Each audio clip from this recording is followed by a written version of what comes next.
welcome to the channel. My name's Andy. In this lesson I want to show you a nice blues, 12-bar blues based around shell voicings. They're kind of similar to bar chords, but a much simpler version. Anyone can play these. For a bar chord, for example, we take bar chords from open chord shapes. So here's our E major chord, and if we turn it for a blues into a dominant 7 chord, we have E7. If we turn it into a bar chord, so the first fret would be F7, so that's all the same type of shape. From the E chord we form an E7, the bar chord becomes F7. I'm going to do this in the key of G, so G is at the 3rd fret, there's G7. When we play bar chords, or any 6-string chord on a guitar, or 5-string chord on a guitar, we're typically playing more than one note. We kind of jumble up lots of notes we don't need always. So in this one we've got the root note here, this is our G, the 5th is our D, then our 7th we've added us is the 3rd fret on the D string, that's the 7th. The 3rd, that makes it major, is on the G string at the 4th fret. Then we have another 5th on the 3rd fret on the B string, and another root note on top. So the simple thing to play a shell voicing, we need our root note. We don't particularly need the 5th, it's only supporting the chord. It doesn't really add any colour to the chord, so we leave it out. We play the 7th and we play the 3rd here. And you can see all those notes are from this voicing, but it's a much simpler voicing. If we strum that, we need to bar our first string. I rest it lightly across the A string, because we're not putting any note on that string, and then we get just those 3 strings played, 4 strings strummed. So E string, muted the A string, 3rd fret on the D string, 4th fret on the G string. So the root of the chord, the 7th of the chord, the 3rd of the chord. And it's a nice easy shape to remember. You're not having to bar anything, it's just a simple chord. But typically strummed, you want a bit of left hand muting and kind of hit the bass note. You might do some of that. But listen to some of the great rhythm guitar players like Freddie Green and stuff. But I would prefer to play these things with fingerstyle. That's our shell voicing. For the first chord we're going to play. We're going to play a G7, blues in the key of G. So here's our G7 chord using a shell voicing, and it gives us the key information, everything we need to hear a G7 chord without all this big jangly chord. We don't always need all this. If we played this, we might separate it and focus more on the top strings. But it's really nice to focus on the bass part, especially if you're playing just solo acoustic guitar or solo guitar, maybe backing a singer or another instrument, and it just gives you the key information. If we play our shell voicing in a 12-bar blues, we could keep that same G7. The next chord is still a dominant 7 chord, C7, just move it up to the 8th fret,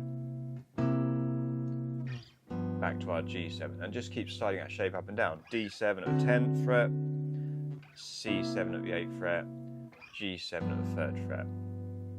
And that's our 12-bar blues using the same shape on the same strings, just voicing, moving up and down. So the same principle as bar chords, it's just moving up and down the guitar using one shape. And again, this is all from the E7 type of chord shape. We can voice this voicing, we can make this chord voicing the next set of strings higher, because when we go to our C chord, instead of shifting out of position going up here, we can keep our C as just the fret above, because if you play this kind of blues shuffle, we just move up a string to get to the next chord. So C7, using the same type of voicing, you can bar it, but this is a bit tricky now. We've got to bar this to keep the same type of voicing. So we've got the root, barring here is our 7th, the 3rd fret on the G string, and this 3rd on top. So the voicing is in the same order, root 7 3rd, root 7 3rd. If you strum that, it's quite hard to then bar this note out of the way and have this one in it. So I wouldn't particularly go to this voicing. It's smoother and nicer. You get this nice voice leading to do a same type of voicing, shell voicing, root 3rd and 7th. But now we are in order, root 3rd 7th. It's from our C major chord, turn to a C7, but don't worry about the octave on top.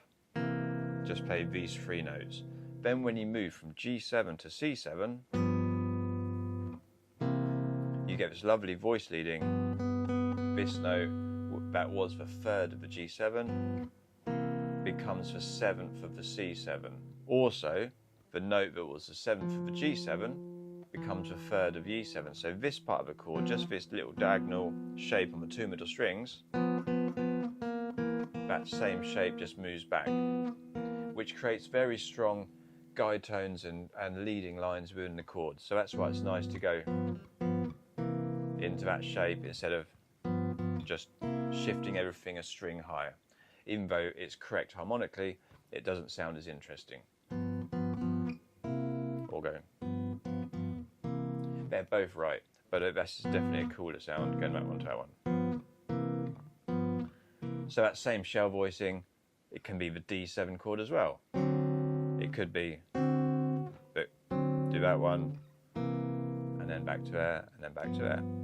So you've got 2 ways of playing this. You can go all on the same string. If you do the Charles River, you've got 4 bars of G,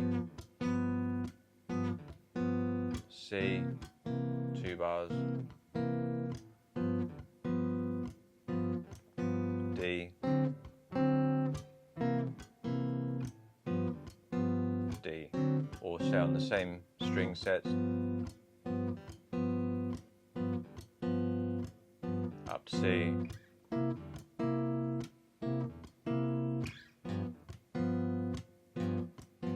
so I hope you got something from the lesson. I hope you enjoyed it. Please leave me a comment, give me a like, give me a subscribe, give me a thumbs up, and I'll see you again soon.